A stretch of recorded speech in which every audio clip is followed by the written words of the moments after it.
পূর্বাচলে plot দুর্নীতি, Sheikh Hasina, tulip, Radwan ও আজমিরার মামলার রায় আজ।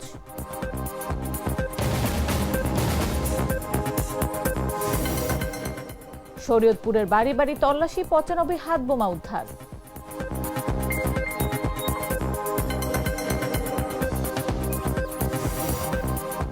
লক্ষ্মীপুর 4 বিএনপির প্রার্থীকে সমর্থন জানিয়ে সরে দাঁড়ালেন স্বতন্ত্র প্রার্থী।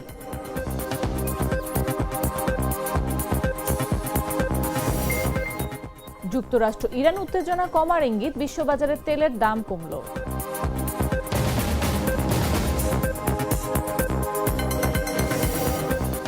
এবং ভারতের বিপক্ষে ম্যাচ বর্জন, আইসিসি আশা করে সুদূর প্রসারী প্রভাবের কথা বিবেচনা করবে পাকিস্তান।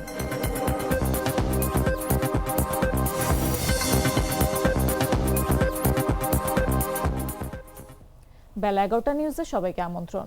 সাথে আছে আমি নাফিস আব্দুল্লাহ। বদলে ফেলেছে, এবার আপনিও বদলে ফেলুন। একবার প্রাণ গুঁড়া মশলা ব্যবহার করেই দেখুন। রাজধানীর পূর্বাচল নতুন শহর প্রকল্পে সরকারি প্লট বরাদ্দে দুর্নীতির অভিযোগে ক্ষমতাচ্যুত প্রধানমন্ত্রী শেখ হাসিনা ও তার বোন শেখ রেহানার সন্তানদের বিরুদ্ধে দায়ের করা 2 পৃথক মামলার রায় ঘোষণা করা হবে। আজ সোমবার ঢাকার বিশেষ জজ 4 আদালতে এ রায় ঘোষণা করা হবে। সংশ্লিষ্ট আদালত সূত্রে জানা যায়, দুর্নীতি দমন কমিশনের দায়ের করা মামলা দুটিতে অভিযোগ করা হয়েছে সাবেক প্রধানমন্ত্রী শেখ হাসিনা ক্ষমতার অপব্যবহার করে তার বোন শেখ রেহানার ছেলে রাদওয়ান মুজিব সিদ্দিক এবং মেয়ে আজমিনা সিদ্দিককে পৃথকভাবে 10 কাঠা করে 2টি সরকারি প্লট বরাদ্দ দেন। মামলা দুটিতেই শেখ রেহানার আরেক মেয়ে এবং ব্রিটিশ এমপি টিউলিপ রেজওয়ানা সিদ্দিকের বিরুদ্ধেও অভিযোগ আনা হয়েছে। এসব মামলার বিচারিক কার্যক্রম ঢাকার বিশেষ জজ 4 আদালতে সম্পন্ন হয়।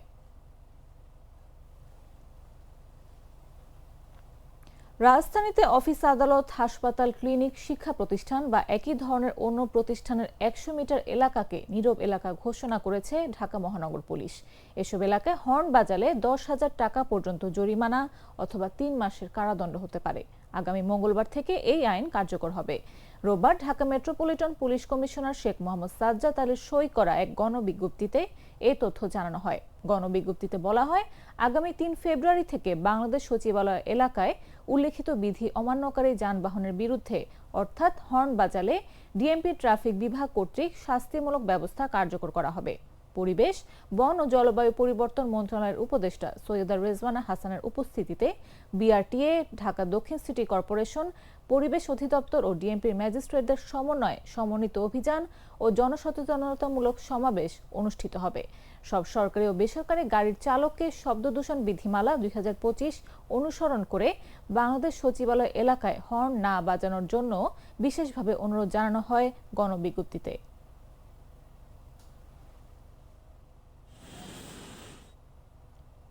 শরীয়তপুরের নড়িয়ায় অন্তত 3টি বসত বাড়িতে অভিযান চালিয়ে 95টি হাত বোমা উদ্ধার করা হয়েছে। এ সময় 3 জনকে আটক করে যৌথ বাহিনী। সোমবার ভোরে উপজেলার মোক্তারের চর ইউনিয়নের পোড়াগাছা ব্যাপারীকান্দি এলাকা থেকে হাত বোমাগুলো উদ্ধার করা হয়। স্থানীয় পুলিশ সূত্র জানায়, উপজেলার মোক্তারের চর ইউনিয়নের পোড়াগাছা ব্যাপারীকান্দি এলাকায় সোমবার ভোর রাতে অভিযান চালায় যৌথ বাহিনীর সদস্যরা। অভিযান চলাকালে ওই এলাকার খলিল পেদা, বাচ্চু পেদা ও জিরু মাতবরের বসত বাড়ি রাখা 95টি হাত বোমা উদ্ধার করা হয়। এছাড়াও ঘটনাস্থল থেকে বেশ কিছু দেশীয় অস্ত্র উদ্ধার করে যৌথ বাহিনীর সদস্যরা। পরে এই ঘটনায় মেহেদি হাসান, বাচ্চু পেদা ও রনি পেদা নামের 3 ব্যক্তিকে আটক করা হয়।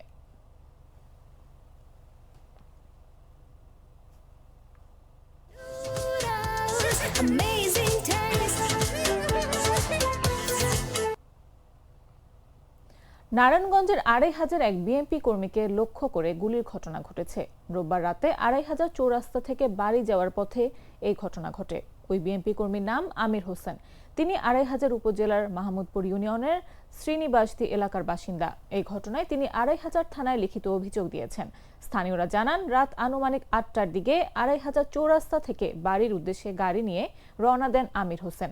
গাড়িটি 2500-এর বাইপাস সড়কে পৌঁছালে পেছন থেকে একটি মোটরসাইকেলে করে এসে 2 জন তার গাড়ি লক্ষ্য করে গুলি ছোড়ে।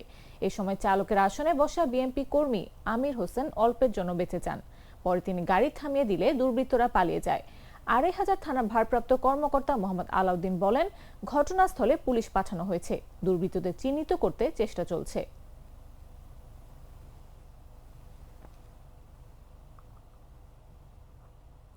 লক্ষ্মীপুর ৪ আসনে বিএনপি প্রার্থীকে সমর্থন জানিয়ে নির্বাচন থেকে সরে দাঁড়িয়েছেন স্বতন্ত্র প্রার্থী শরীফুদ্দিন আজাদ সোহেল। এই আসনে ধানের শীষের প্রার্থী সাবেক দুবারের সংসদ সদস্য, বিএনপি সহ শিল্প ও বাণিজ্য বিষয়ক সম্পাদক এবিএম আশরাফ উদ্দিন নিজান রোববার রাতে লক্ষ্মীপুর জেলা শহরের গোডাউন রোড এলাকার বশির বিলাগ হল রুমে জরুরি সংবাদ সম্মেলন ডেকে এ ঘোষণা দেন সোহেল।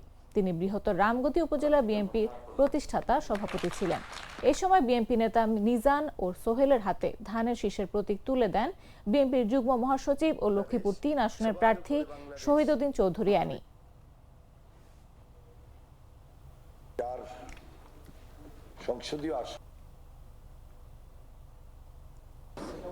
প্রাণ কফি ক্যান্ডি, কররা কফি, কঠিন স্বাদে, হাইকে বলো বাই।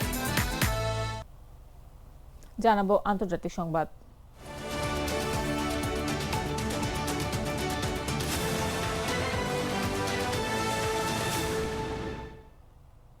যুক্তরাষ্ট্র ও ইরানের মধ্যে উত্তেজনা কমার ইঙ্গিত পাওয়ায় সোমবার বিশ্ববাজারে তেলের দাম প্রায় ৩% কমেছে।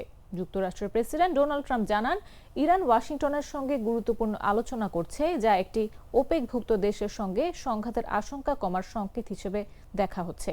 সোমবার ব্রেন্ট ক্রুডের দাম ব্যারেল প্রতি $2 বা 2.9% কমে দাঁড়ায় $67.28।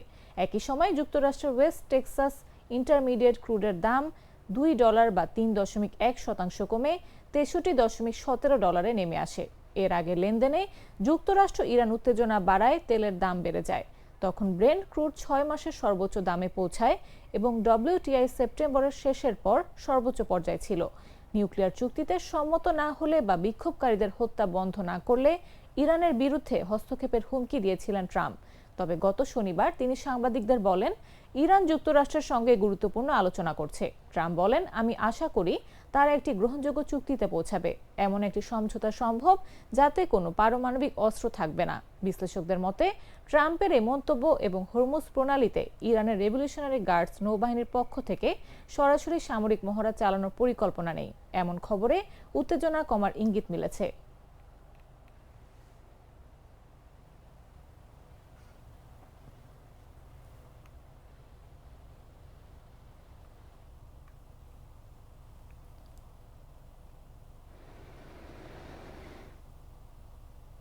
এবারে খেলার খবর।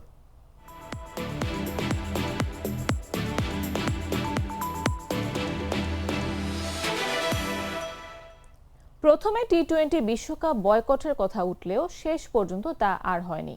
পাকিস্তান সরকার পিসিবিকে বিশ্বকাপে অংশ নেওয়ার অনুমতি দিয়েছে, তবে খেলা হবে না ভারতের বিপক্ষে ম্যাচ। গ্রুপ পর্বের ম্যাচটি বয়কটের সিদ্ধান্ত নিয়েছে পিসিবি। গতকাল রোববার এক বিবৃতিতে দেশটির সরকার পাকিস্তানের বিশ্বকাপে অংশগ্রহণ ও ভারত ম্যাচ বয়কটের খবরটি নিশ্চিত করেছে। বাংলাদেশকে নিয়ে আইসিসির বৈষম্যমূলক আচরণের প্রতিবাদেই এমন সিদ্ধান্ত নিয়েছে পাকিস্তান। পাকিস্তান সরকারের সিদ্ধান্তের প্রতিক্রিয়া জানিয়েছে আইসিসি। এক বিবৃতিতে বিশ্ব ক্রিকেটের নিয়ন্ত্রক সংস্থা জানিয়েছে, তারা রাষ্ট্রের নীতি ও সিদ্ধান্তকে সম্মান জানায়। তবে পাকিস্তান সরকারের এমন কোনো পদক্ষেপ শুধু বিশ্ব ক্রিকেটের জন্যই ক্ষতিকর হবে না, বরং পাকিস্তান সহ বিশ্বের অসংখ্য ক্রিকেট প্রেমীর মনেও গভীর হতাশা তৈরি করবে। বিবৃতিতে পাকিস্তানকে সতর্ক করে আইসিসি জানিয়েছে, পিসিবি এই সিদ্ধান্ত নেওয়ার আগে দেশের ক্রিকেটের ভবিষ্যতের ওপর এর দীর্ঘস্থায়ী ও গভীর প্রভাব নিয়ে গুরুত্বের সঙ্গে ভাববে। এমন সিদ্ধান্তে বিশ্ব ক্রিকেটের সামগ্রিক ব্যবস্থাই ক্ষতিগ্রস্ত হয়ে পড়তে পারে, কেননা অংশীদার ও সুবিধাভোগী হিসেবে পিসিবিও নিজেও জড়িত। এই মুহূর্তে আইসিসির প্রধান লক্ষ্য হল টি-20 বিশ্বকাপ সফলভাবে সম্পন্ন করা, যা কিনা সব সদস্য দেশেরই দায়িত্ব। আইসিসি প্রত্যাশা করছে একটি পারস্পরিক গ্রহণযোগ্য সমাধান খুঁজে বের করবে, যা সংশ্লিষ্ট সকল পক্ষের স্বার্থ রক্ষা করবে।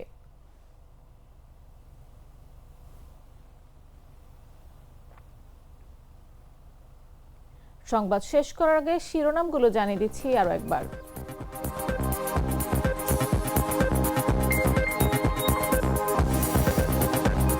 পূর্বাচলে প্লট দুর্নীতি, শেখ হাসিনা, টিউলিপ, রাদওয়ান ও আজমিরার মামলার রায় আজ।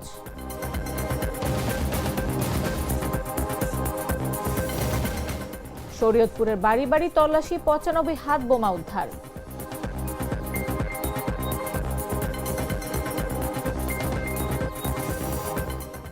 লক্ষ্মীপুর 4 বিএনপির প্রার্থীকে সমর্থন জানিয়ে সরে দাঁড়ালেন স্বতন্ত্র প্রার্থী।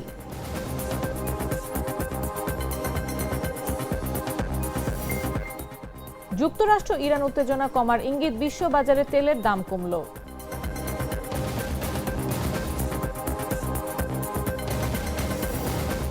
এবং ভারতের বিপক্ষে ম্যাচ বর্জন, আইসিসি আশা করে সুদূর প্রসারী প্রভাবের কথা বিবেচনা করবে পাকিস্তান।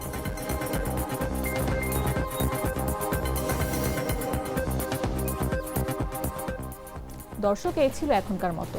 এরপর দেখবেন দুপুর 1টা নিউজ। প্রতি মুহূর্তে সর্বশেষ খবর পেতে ভিজিট করুন jagonews24.com, ফলো করুন আমাদের ভেরিফাইড ফেসবুক পেজ এবং সাবস্ক্রাইব করুন জাগো নিউজের ইউটিউব চ্যানেল। এখন সাথে থাকার জন্য ধন্যবাদ সবাইকে।